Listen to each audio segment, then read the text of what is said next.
Hello, friends. My name is Adam, and I'm on a quest to be the most prolific reviewer of all time, which means I review books, movies, podcasts, plays, whatever. And recently, because it's been Christmas, I've just sort of been flipping through the channels and stopping on things that I want to watch.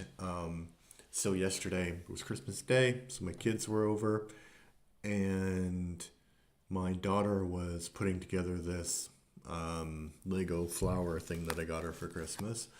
And so Jumanji came and she was like, "Oh, is this the original?" And I thought that she hadn't watched it. So I'm like, "Yeah. So the Jumanji from 1995 is the one that starring Robin Williams is the one that I'm going to be reviewing." So we started to watch it and she was saying, like, I thought that she hadn't watched it before. And she kept saying, "Oh, this part really scared me." And I'm like, "Oh, you've seen it before." I was like, "Yes, I think that I've seen it." So the film stars Robin Williams, of course, and also Kirsten Dunst, David Allen Greer, Bonnie Hunt, Jonathan Hyde, and Babe Newirth. And the plot of the movie there's is set in two different times, 1969 and 1995. So in 1969, there's a kid who's being bullied and he runs into his dad's factory. And then there's like a something that happens. And basically, he gets into an argument with his father about how he doesn't want to go to a boarding school and how he doesn't want to be like his father. And he is about to run away, but he hears, he's talking to his friend, and he hears this like drum thing. And it's basically the board game Jumanji calling to him. So they open the game and they start to play. And so the the first thing that happens, the girl rolls, and there's these like weird bats that fly out of the board. And the board is actually really well designed. It looks great. And then the second roll is that um, Peter, I guess, is the guy's name Peter or Alan?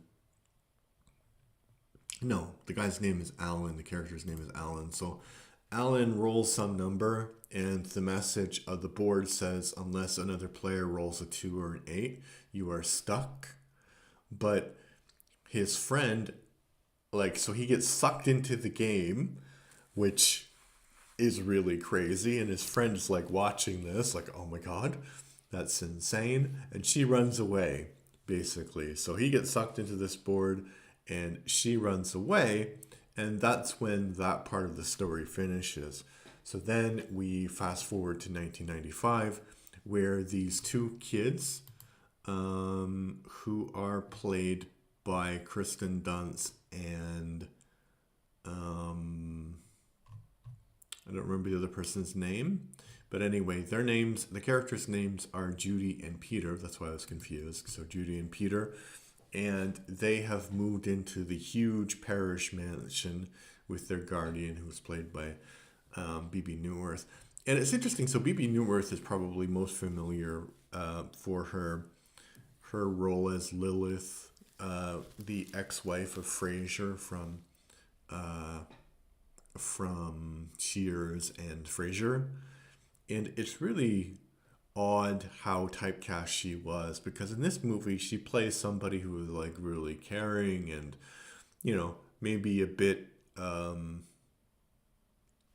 naive, maybe, but not the same kind of character. So it's interesting how actresses and actors get typecast according to the success that they've had, because I don't think I've seen her in anything else apart from Jumanji and Frasier and Cheers. So it'd be interesting. If you know what happened to BB Newirth after those things, just let me know in the comments. Yeah, so they move into the house and, they're exploring, and there's all these hints that something dark has happened at the house. And they're going to have their first day of school. And this is the weird part about Jumanji is like, so Alan in the original 1969 was about to run away and he hears the drums and then he's like, okay, I'll play this game. And Peter and Judy are about to go to school and they hear the drums and they're like, okay, let's play this weird game. So they start playing the weird game and then Alan comes back because somebody rolled a 2 or an 8. And then eventually they discover that now there are, I guess, 4 players, but they need the person who was playing in 1969 to continue the game, which is Alan's friend. So they find Alan's friend, and Alan's friend, she's a fortune teller, and she's been, let's say, psychologically scarred by her experience seeing her friend disappear into this board, and she thinks it's all like an hallucination, and she doesn't want it to continue. Yeah, so that's the basic, and they go through the game, and there's a bunch of things that happen. Vines grow. There's like a flood. A bunch of monkeys come out. Giant insects attack them, like giant mosquitoes attack them. So that's the basic plot of the story. And I think that generally the plot of the story, it kind of holds the viewer's attention. But I think the problem is the actual CGI and the visual effects. They don't really hold up at all. And it's interesting. I watched with my son recently Teen Wolf. So Teen Wolf is 10 years younger, older than this movie. So this movie came out in 1996, Teen Wolf in 1986. But the visual effects in Teen Wolf still hold up because they were all practical effects. So there are some monkeys that look completely computer animated. Like basically all of the dangerous stuff looks completely animated. But I think like the human actors are doing a really great job. So this would be a great opportunity to go back and remaster like Jumanji, the 1996 version, and just make the special effects look great. Because obviously we've progressed a lot since that time. And I think people at the time thought that the effects were really great and really revolutionary. And maybe they were, but I don't know. I think if somebody had shown me that and they'd be like, yes, this is the future. This is what things are going to look like in the future. And I would have been like, no, I don't like it. It doesn't look realistic. You could make the argument that the effects look that way because they're not actually really monkeys. They're monkeys from this game. And they're not actually giant insects. They're insects from this game. So the fact that they look fake is probably connected to the fact that they're part of the game. But, it doesn't really make a lot of sense because they have water. And the water looks, because I think the water was the practical effects. The water looks like normal water. So if the water doesn't look unreal or unnaturalistic, then the rest should not look unreal and unnaturalistic, right? So that kind of does detract from the point of the movie or the experience of the movie. And I think my kids are probably a little bit too old for watching this movie for the first time. But I think if you showed kids earlier, like younger kids, this movie, like 8, 9, 10, I think that they would also think that the effects were comical, because the effects that they're used to are on such a higher level than the effects in this movie. And yeah.